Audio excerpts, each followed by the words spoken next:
अनुसूचित जातींच्या आरक्षणाचे उपवर्गीकरण अन्यायकारक असून त्याचा घटनात्मक आरक्षण व्यवस्थेवर विपरीत परिणाम होईल, असा दावा करत आरक्षण उपवर्गीकरण संघर्ष समितीने या प्रस्तावाला विरोध दर्शविला आहे। या निर्णयामुळे समाजातील विविध घटकांमध्ये गैरसमज व मतभेद निर्माण होण्याची शक्यता असल्याने उपवर्गीकरणाचा प्रस्ताव रद्द करण्यात यावा, अशी समितीची मागणी आहे। या मागणीसाठी मुंबई येथील आझाद मैदानावर 30 जून रोजी आयोजित आंदोलनात आरक्षण उपवर्गीकरण संघर्ष समितीच्या नाशिक जिल्हा समितीचा सक्रिय सहभाग राहणार आहे। या आंदोलनात समितीचे जिल्हाध्यक्ष प्रकाश पगारे, सरचिटणीस अर्जुन नाना पगारे, मार्गदर्शक माजी न्यायाधीश अरुण वैद्य, कार्याध्यक्ष सन्नीभाई रोकडे यांच्यासह अरुण दोंदे, डॉक्टर प्रवीण गांगुर्डे, भारत रोकडे, कविता पवार, अंकल डोळस, पंडित पहाडमुख, गणेश तुपसुंदर, सुनील साखरे, प्रवीण पगारे, राजाभाऊ पगारे, शरद गायकवाड, चंद्रकांत पाटोळे, आदर्श सावंत, सुरेश निकम आणि भावेश आहिरे उपस्थित राहणार आहेत। आंदोलनादरम्यान समितीच्या वतीने अनुसूचित जातींच्या आरक्षणाच्या उपवर्गीकरणासंदर्भातील विविध मागण्या शासनासमोर मांडण्यात येणार असून त्या संदर्भात शासनाचे लक्ष वेधण्याचा प्रयत्न केला जाणार असल्याचे समितीने सांगितले आहे। येणाऱ्या 30 जून रोजी मुंबईला आझाद मैदानावर जो मोर्चा होणार आहे, उपवर्गीकरण विरोधी संघर्ष समिती नाशिकच्या वतीने समितीच्या वतीने नाशिक जिल्ह्यातील तमाम भीमसैनिक हे काही रेल्वेने जाणार आहे, काही 4 व्हीलर 2 व्हीलर ज्या पद्धतीने वाहन मिळेल त्या पद्धतीने हे मुंबईला रवाना होणार आहे। आणि आझाद मैदान येथे या महाराष्ट्रातून हजारो नाही तर लाखोच्या संख्येने भीमसैनिक सर्व जाती धर्मातले बांधव हे उपस्थित राहणार आहे। तसेच आमचे समितीचे अध्यक्ष पगारे सर हे तुम्हाला सांगतीलच। एससी आरक्षण सकाळी ती घ्या, म्हणजे 9 वाजेपर्यंत इथून असेल रोड।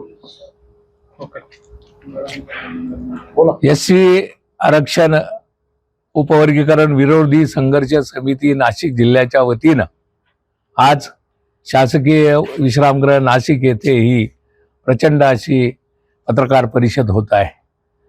या परिषदेमध्ये अनेक असे निर्णय झालेले आहेत।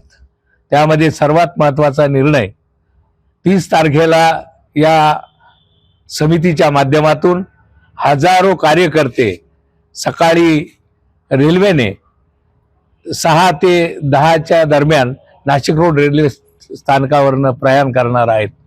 त्याचबरोबर उर्वरित कार्यकर्ते नानांनी सांगितल्याप्रमाणे 4 व्हीलर आणि 2 व्हीलरने मुंबई हायवेने आगेकूच करून आझाद मैदानावर येणार आहोत। आणि विशेष म्हणजे हे सर्व लोक मुंबईला गेल्यानंतर त्या विशाल अशा मोर्चामध्ये आम्ही सर्व सहभागी होणार आहोत।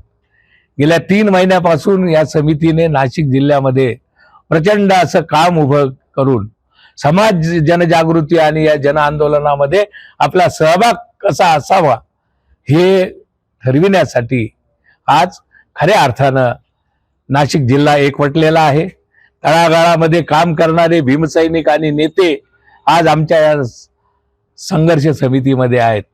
आणि म्हणूनच जिल्ह्यातील प्रत्येक तालुक्यामधला कार्यकर्ता, प्रत्येक खेड्यापाड्यातला कार्यकर्ता समितीच्या या आव्हानाला खऱ्या अर्थानं साथ देऊन तो 30 तारखेला निघणार आहे। समितीच्या माध्यमातून येणाऱ्या काळामध्ये एक प्रचंड अशी राज्यव्यापी परिषद आम्ही नाशिकला घेणार आहोत। आज या सर्वांच्या नेतृत्वाखाली आमचे मार्गदर्शक अनिलजी वैद्य साहेब, या समितीचे सरचिटणीस समाजरक्षक अर्जुन नाना पगारे, समितीचे कार्याध्यक्ष आमचे जुने पॅन्थर आणि आता सध्या शिवसेनेचे नेते असलेले सन्नीभाई रोकडे, त्याचबरोबर आमचे मार्गदर्शक अनिलजी वैद्य साहेब, त्याचबरोबर सुनीलजी साखरे, भरतभाई रोकडे, पंडितराव पहाडमुख, चंद्रकांत पाटोळे, गणेश तुपसुंदर, त्याचबरोबर प्रवीणजी पगारे, त्याचबरोबर आमच्या समितीचे मुख्य उपाध्यक्ष आमचे अरुण शेठ दोंदे, आमच्या महिला आघाडीच्या प्रमुख कविता पवार, त्याचबरोबर डॉक्टर प्रवीण गांगुर्डे।